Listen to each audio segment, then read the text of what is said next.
Good morning, good afternoon, and good evening, everybody. Thank you for tuning in to another Supatease video. And we've got a pretty big update. Some pretty massive news was dropped today, and that is that Shadowlands is delayed until sometime later this year with no exact release date. However, we do have a release date, which is now locking in the pre-patch to October 13th, which gives you a little bit more time to farm any sort of limited transmogs, mounts, something like island expeditions, as who knows how many players will be doing those in future expansions. If you're interested in getting some of those mounts for the doubloons, this is the time to really focus in on any kind of achievements for Mythic Plus, PvP achievements for mounts. You're getting a little bit of extra time to get that done due to this delay, which is a benefit.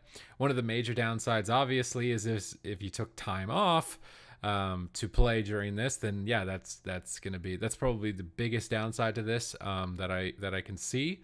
But one thing that I'm really glad about is that they're valuing the quality of the product, and they're also valuing the quality of the lives of the people working on it. I was trying to think of the best way of saying that. Instead of kind of grinding them into the ground to try and force something to happen that isn't going to be ready in time, and then having it all fall apart. And I'm speaking more directly at the actual core of the game. Like, even in my process of unlocking soulbind conduits to then test PvP, I've noticed bugs in a lot of the quests, and being under a month away from release, I'm thinking this is going to be a pretty bad interaction for players. So I think that this was wise on their part to do. However, I think that we shouldn't misread into it either, or have false expectations from this. So if you're thinking they're delaying the game to remove the 7-day soulbind conduit restriction, or they're doing the delay to kind of like undo any of these permanent choices that you're making, I don't think that that is ultimately what is happening with this delay. So don't be like, oh, the game is coming out now at a later date, this is all going to be balanced. I feel like they've still put themselves in a position where if you have to make a covenant choice, a soulbind covenant choice for a spec across raiding, across dungeons, across world interactions, questing, across PvP, battlegrounds, arenas, I mean, you have such a wide threshold of content to cover. How on earth do you make an ability, a set of passives, function and feel competitive, compelling, and fun in so many aspects of the game? It just seems like an impossible feat. And that isn't to sound insulting or anything. It's just, I feel like the position that they're putting themselves in for Shadowlands is one that is ultimately not achievable. I feel like there's going to be certain covenant choices that are best for dungeons, or best for raids, or best for PvP. Maybe a little bit of a crossover, a trade-off in being slightly worse in one and slightly better in the other. One is better at single target, one is better at AoE, one has interesting utility that could be brought to the table. While I'm very excited about all of the spells, I do think limiting your ability to switch, definitely limiting your options for conduit swapping, it kind of defeats the purpose of the soulbind conduit bank in the first place. So if you remember a while back, you were going to have to put a conduit in and delete the conduit that you had in before. So if you wanted to switch specs or try a different conduit, it literally deleted the other one.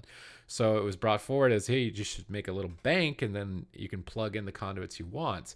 But now you're not deleting your conduit, but to upgrade it, it's going to take in your lockout from that week. So if you got a conduit at rank 1 the first week, you put it in, you're happy, you locked your conduits. Second week, you got an upgrade to that, so you put it in, you've locked your conduits, you can't play another spec. The option to try and get around this is to try and play with another soulbind. So you might have soulbind number 1 as your resto soulbind, and then soulbind number 2 as your melee DPS soulbind, and soulbind number 3 as your tank, or something like that. But again, there's so many aspects of the game that demand different loadouts that 3 doesn't even cover it. Not to mention that druids have 4 specs, so you can't even have 4 soulbinds for Guardian, Moonkin, Feral, and Resto. Let alone, did you want a Resto Raid Soulbind build, a Resto Dungeon Soulbind build, a Resto PvP build, a Resto Battleground build?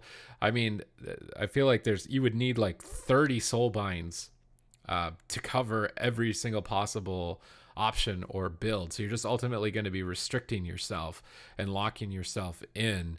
And I don't feel like that's really bringing too much benefit. I mean, we had past systems like glyphs, which conduits and glyphs, a lot of them are literally exactly the same as each other in terms of their effects that you could interchange freely. Maybe you had to go to the auction house and spend some gold on one. That was fine, like a slight cost to switch over, but you could do it. Same thing with gems. If I felt like playing Balanced Druid in Arena and Cataclysm, I wanted to have Resilience to be more tanky, and then, oh, I'm raiding now, so I'm going to switch my gems to Intellect. It cost me a little bit gold. I'd have to farm it to switch it over, but I could customize my character and all the content the way that I wanted to, have that character definition, and still experience all of the game, and cross over to all of the game and multi-spec. And I feel like the value of that is way more, and I'm more likely to have my character be different at the end of a raid tier, at the end of a PvP season than somebody else, with the freedom to change all of this, because then it's like, oh, I want to experiment with that. Let's try that build, that option, this one. Like I'm a kid in a candy store. Like I just want to pull all of it off and try all of it. And I might come up with something that nobody else did by the end of it. But if my options are going to be heavily restricted and heavily limited, I'm just exactly narrowed in on like what is the best option. I don't want to pick something that's gonna be bad. I don't want to pick something where people don't want to invite me because I picked it. Even if they're promising the balancing that it won't be like that, I'm somebody who wants to experiment.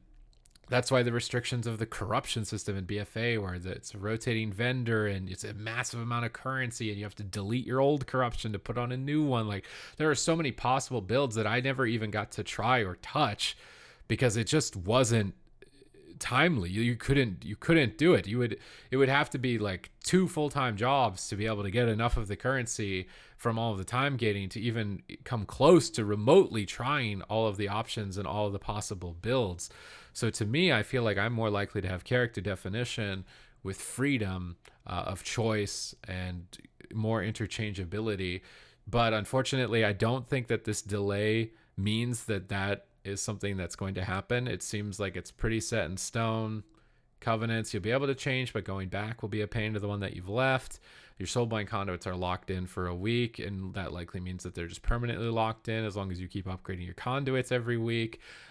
You're really not going to have any flexibility outside of your build, which means there's going to be a lot of anxiety, which is the main purpose of my channel, is to try and help lower that anxiety, right? Like I'm trying to come up with builds that function across the game as a whole, where I think that I will still be competitive, and maybe I prioritize some things more than others, but then when I do, I try and explain where something else might be useful or benefit you. So that is the main purpose of the channel. I wish it wasn't like that. I wish it was more just like, look at all these cool ideas and all these builds that are coming out. I'm going to try this one and this one and this one.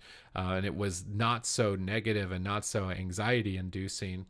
I hope that maybe with the delay, some of that stuff will be addressed, but I feel like it's unlikely. I feel like this delay is more so the actual functioning of like the process of leveling up to 60, getting into the maw works, Torghast resets work. Like the quests aren't bugged. Like the actual, foundation of the game works, I feel like is more likely the reason for the delay. So hopefully we'll see, right? Like I see Pull the Ripcord or whatever it is called to try and get some of these things changed. I just wanted to give my opinion, let everybody know here that the expansion has been delayed. We get more time to come up with builds, and also at least while they're balancing and tuning the covenants, you're not gonna have to, well, you still feel like you're going to, but you didn't pick a covenant and then they tuned it down and you're like, oh no, hopefully that doesn't happen with this delay, right? That's one thing that we could look forward to and hopefully doesn't happen. But overall, I'm glad that they are valuing the quality of the product. I'm glad that they're valuing the quality of life of the employees that are making the product instead of grinding them into the dirt to try and get this out on a date that it wasn't going to be ready for. So hopefully now with this information, like you can unschedule your time off, and then hopefully we'll get a date pretty soon. Be curious to see, what dates do you think? Do you think they're delaying a couple weeks? I feel like maybe not, like a month. What are we feeling here in the comments? Like even myself, I'm not 100% certain. So definitely something to talk about. Leave your thoughts down in the comments down below. Thank you very much for watching, and we will see you in the next video.